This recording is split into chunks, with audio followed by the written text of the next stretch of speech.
Hey y'all, Natalie here, and I am creating this video with some products from A Cherry on Top. I have this gorgeous ephemera from Asuka Studio. It's called Spellbound, and it is Harry Potter themed. So I am going to scrapbook this photo of my kids. My oldest and I finished reading the illustrated version of the fourth book, and so we watched the movie, and that's what I'm documenting. I'm just looking for a page to add on either side of this cream sheet of cardstock. It is 8 inches wide, and so I'm making a 9 by 12 page, so I need to add an inch total. So I'm gonna use that maroon paper.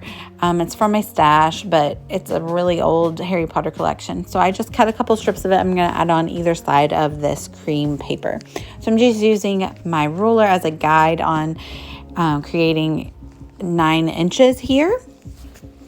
And I don't have any gesso on this paper. I'm going to use some watercolors, but just very sparingly with not a lot of liquid, so I don't feel like I need a lot of gesso. So, because I'm not going to be adding that much water. So let's see, I trimmed my photo down and I'm going to see exactly where I want to put it. My title is Eternal Glory. I'm cutting it out of this memory box glitter paper. It's a 6x6 paper pad. I love using glitter paper in my manual die cut machine. I use my Heather Alphas from Pink Press Studio, which I use all the time. They are my favorite. I'm just going to use the outline though. Eternal glory is a phrase that Dumbledore says in the movie especially, and that is just a phrase that I decided to pick out to be my title. But before I finish setting it all down, I'm going to use the 4 house colors to just create some splatter on my background. So like I said, I didn't put gesso. I'm just going to use a little bit of water in this very small brush to create very small splatters. So I'm creating the maroon color. I'm putting a little bit of that red with some brown to darken it up to match the glasses paper. And I'm just going to splatter on my page in all 4 of the house colors. So I'm doing maroon, I'm doing a mustard, I'm doing a blue, and I'm doing even the evil Slytherin green color. You know, some good comes out of there, I guess. So we'll include them. And I am just putting it mostly in the middle and kind of going out in maybe like a diamond pattern a little bit. And I don't know what made me decide to choose that. I just knew that I was going to concentrate the majority of my page in the middle, so I didn't really need a lot there in the middle.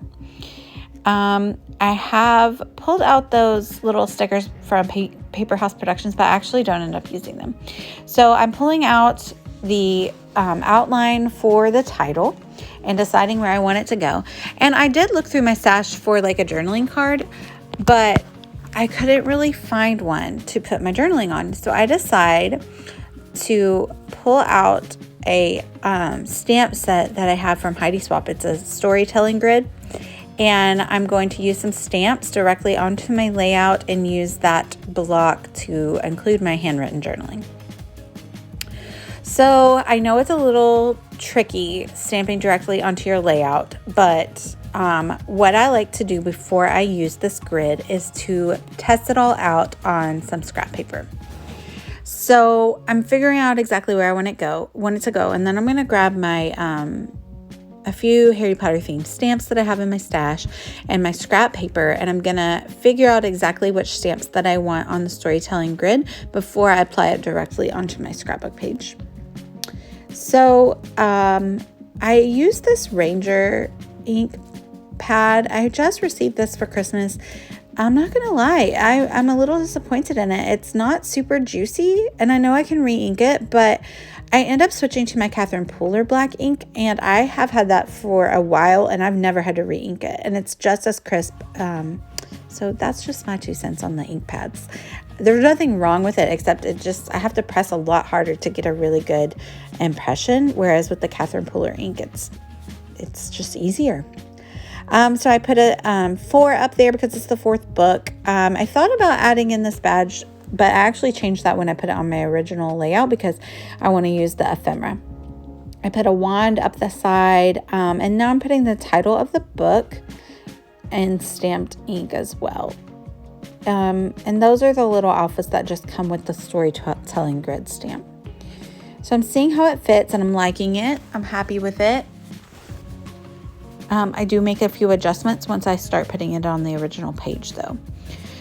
Before I start stamping, I want to make sure I get it in the exact right spot, obviously, because you only have one chance. So I'm going to go ahead and put the, there you can see I switched out my Catherine Pooler ink. I'm going to go ahead and put some maroon cardstock around my photo. It matches the edge pieces on my background. And I'm going to rough up those edges too, just to give a little bit of texture. I'm going to go ahead and stick that photo down, and that'll be a guide as to where I need to stick my stamping.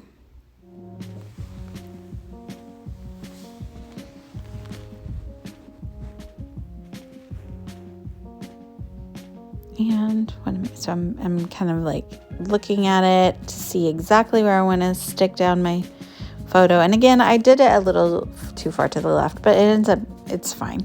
I'm okay with it. Again, I don't know if I actually said that, sorry. So I'm just kind of swiping the pad onto the storytelling grid, and then I'm using my my baby wipe to clean up where it got a little too much, so it doesn't get a mess on the page. But also, once I stick this down, I'm not going to put too much pressure on it because I don't want to distort the image. So it gave me a nice crisp, clear block, which I'm happy with. And so now I'm going to start filling it in with the stamps that I already tested out on the scrap page. So you can see that that wand just showed up a lot better, right? With this Catherine Pooler ink pad. And there's the title of the book going down there. And you know, that didn't stamp perfectly the first time. So when you are stamping directly on the layout, yes, you should be careful. Yes, you should test it out first, but also there might be a few mistakes, and you're going to have to be happy or okay with maybe either fixing mistake or just a little bit of distress, which I'm obviously totally okay with distress. So that's my look. But if you're not okay with that, maybe do stamping on another sheet of paper and like add that to your layout, the actual cardstock. Now I'm going to go through the Asuka ephemera pack and pick out the pieces that I want to use.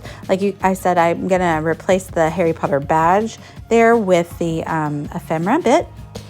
And before I add the title up there, I decided to change it, and I decided to add a little bit of coloring into my stamping. So I want to use this Merlot pad, but I actually use the second generation because you can see the first generation is very dark, almost really similar to the black. So I use the second generation of the stamping to get that lighter maroon color, and I want to layer it with this other stamp of black ink. And so I really like the way that looks, a little bit of collage stamping. So I go ahead and I stamp in the black with, it's just like a phrase, a quote from Harry Potter, from one of those Harry Potter stamps in my stash. And then I'm going to go in with the Heidi Swapp stamp, that is her handwriting, and I'm going to ink it up with the Merlot, and I'm going to stamp it once onto my scratch cardstock, and that'll be the darker color, and I want the lighter color on my actual layout. So now I'm going to stamp the second generation without stamping it on the pad again, directly onto my page. And I'm really happy with how that looks. It matches exactly with the maroon color that I have going there. So since I have that one bit of color on the stamping place, I want to do one more. So I grabbed this tiny little badge and I'm going to layer it over some of the stamping as well in that same color. So now I have a repeating element on the page. So I'm going to start gluing down the title. I start with Glory because that's what's next to my stamping, and I'll work my way out because I want to make sure that I don't overlap the Glory onto the stamping. And there we have it. I'm going to add the journaling later, handwritten, off screen. You'll see it in the final photos though. Now I'm going to finalize where I want all of the ephemera bits. So down at the bottom, I decided that I want to do a little bit of texture. You'll see that in a second, but first I'm going to stick down all the rest. I did, since it's a layout about reading the book, I do pull out a lot of the book pieces of ephemera. I'm glad that there are a lot of those. So I am heavy. I think I have like 3 pieces of ephemera that are about books. But I put one of those balloons up at the top because it's just a little blank up there. And then I put one at the bottom right to just be visually pleasing, brings the eye from the top of the page down to the bottom. kind of as if you're reading a book. So I have a wax seal that I got at Universal Studios at Flourish and Blotts.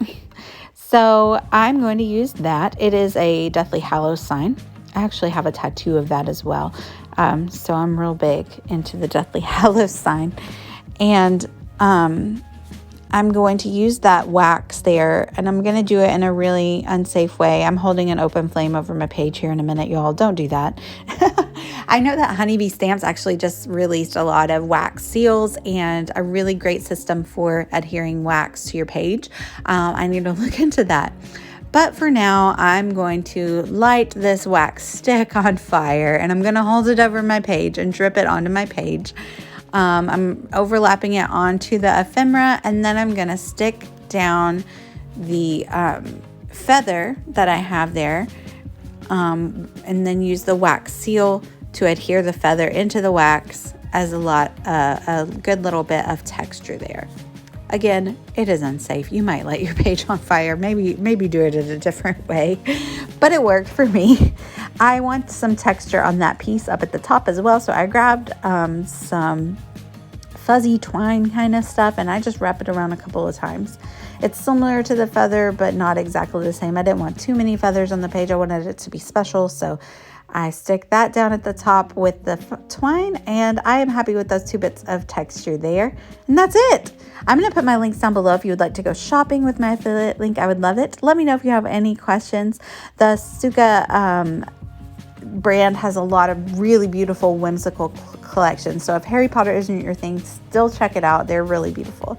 Thanks so much for watching, and I'd love it if you'd like and subscribe. Bye, y'all.